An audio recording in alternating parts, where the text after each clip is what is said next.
Kekasih-kekasih Tuhan, saya pilih bagian firman Tuhan dari akhir-akhir perjanjian baru, Yakobus pasal 2 ayat 14 sampai 26. Judul perikop ini, iman tanpa perbuatan pada hakikatnya adalah mati. Apakah gunanya saudara-saudaraku jika seorang mengatakan bahwa ia mempunyai iman padahal ia tidak mempunyai perbuatan? Dapatkah iman itu menyelamatkan dia?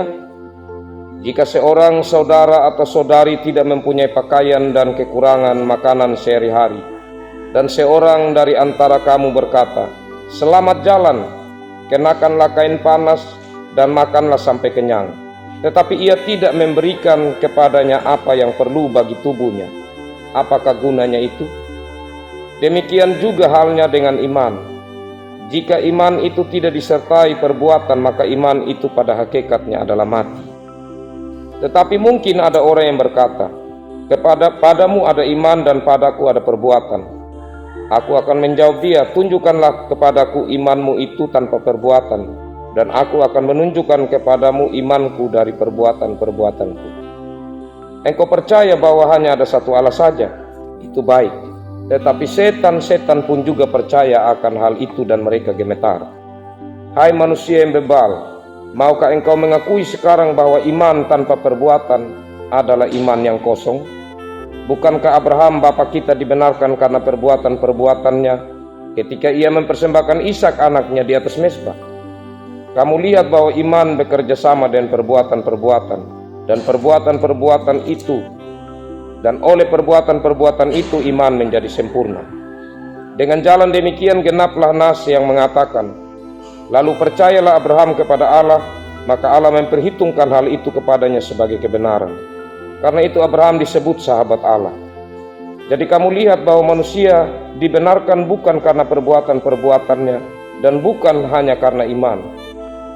Dan bukankah demikian juga Rahab pelacur itu dibenarkan karena perbuatan-perbuatannya ketika ia menyembunyikan orang-orang yang disuruh itu di dalam rumahnya, lalu menolong mereka lolos melalui jalan lain?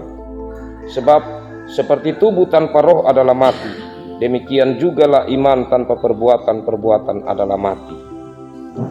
Demikian itu kekasih-kekasih Tuhan, bagian sabda Tuhan bagi kita. Berbahagialah kita yang selalu rindu firman Tuhan, merenungkannya dan melakukan firman dalam hidup sehari-hari. Shalom.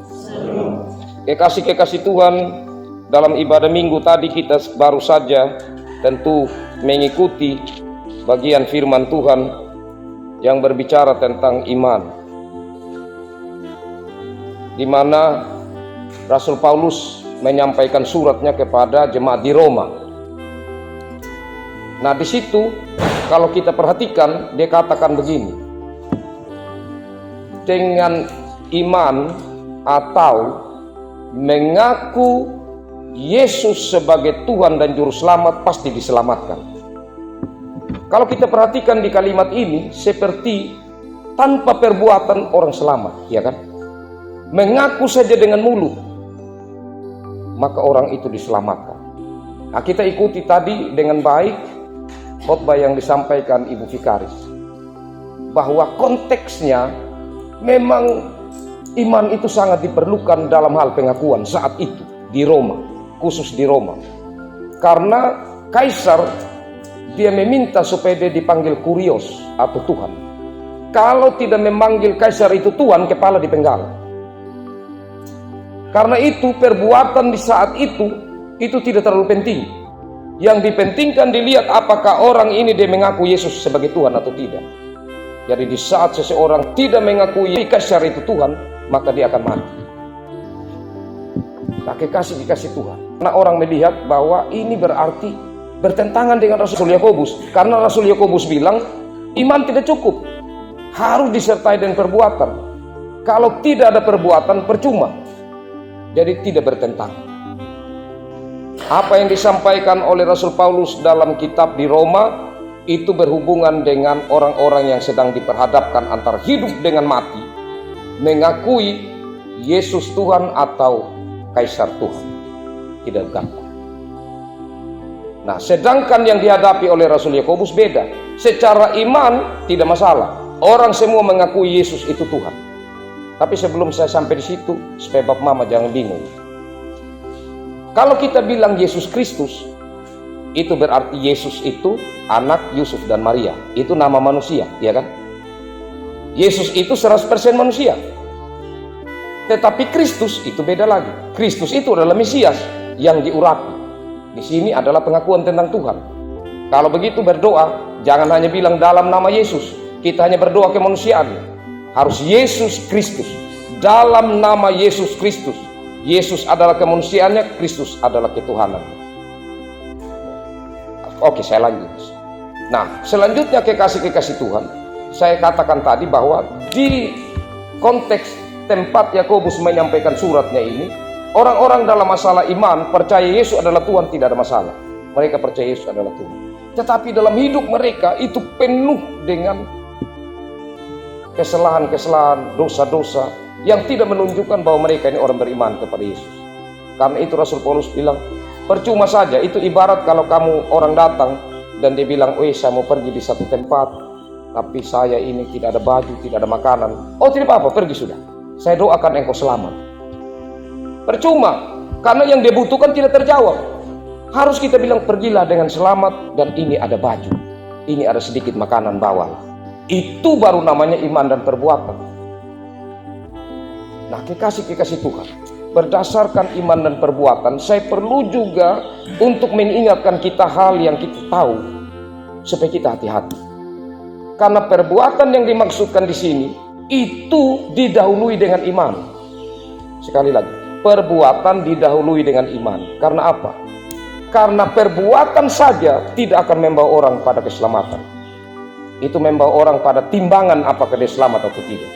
Seperti agama lain yang menyatakan bahwa kita beramal, kita berbuat, semakin kita banyak berbuat baik, semakin kita masuk surga. Apakah demikian? Ya, nanti sampai di surga, oke. Karena engkau bilang bahwa perbuatanmu akan membawa engkau masuk surga, sekarang pakai timbangan. Apa perbuatan baikmu atau perbuatan jahat yang lebih besar? Kalau perbuatan jahat ya masuk neraka. Kalau kita hitung dalam hidup ini, perbuatan baik yang bagaimana yang kita lakukan yang bisa membawa kita masuk surga? Tidak ada. Kalau begitu apa maknanya perbuatan? Makna perbuatan itu buah dari iman. Karena saya percaya kepada Yesus sudah menyelamatkan saya, maka saya melakukan apa yang Yesus mau sebagai ungkapan terima kasih. Dalam hal ini, melakukan satu hal yang baik bukan supaya selamat, tetapi karena sudah selamat. Saya ulangi, melakukan hal-hal yang Tuhan inginkan, hal-hal baik dan benar, bukan supaya selamat, tapi karena saya sudah selamat. Itu pegangan. Kalau begitu, maka iman tidak cukup, harus ada perbuatan sebagai buah dari iman itu. Tapi perbuatan tanpa landasan iman sama saja. Karena banyak orang yang tidak percaya Tuhan, tapi mereka juga melakukan hal yang baik. Membedakan bahwa kita melakukan hal yang baik karena kita beriman kepada Tuhan, maka di situ harus lahir dari hati. Bahwa kita melakukan sesuatu yang baik, itu benar-benar lahir dari hati. Dan di mana kita bisa tahu? Itu dari buah pada akhirnya. Saat kita melakukan hal-hal yang baik, akan diuji. Apakah ini betul-betul kita melakukan hal yang baik karena sekedar melakukan hal yang baik, ataukah ini dorongan karena kita sudah diselamatkan, kita melakukan hal yang baik. Satu contoh kecil, kita menyatakan bahwa kita ini orang gereja, kita ini percaya Yesus Kristus, tapi kalau gereja saja tidak setia, apakah itu benar? Itu saja sudah menjadi ujian. Yang kedua, ini menjadi contoh untuk nanti kita kunjungi warga jemaat. Kita mengatakan bahwa Yesus Kristus itu sudah mati bagi kita, bahkan sudah bangkit bagi kita. Nah, bukti kita memperingati itu kan lewat perjamuan. Kalau perjamuan kita tidak datang, ya hanya pengakuan di mulut, terlepas dari kalau sakit dan lain sebagainya. Karena itu iman dan perbuatan ini satu hal yang tidak dapat dipisahkan satu dengan yang lain. Nah, kekasih-kekasih Tuhan, kiranya lewat firman Tuhan ini kita merenungkan sekarang. Sejauh mana kita beriman kepada Tuhan, dan sejauh mana perbuatan kita lahir dari iman yang percaya kepada Tuhan.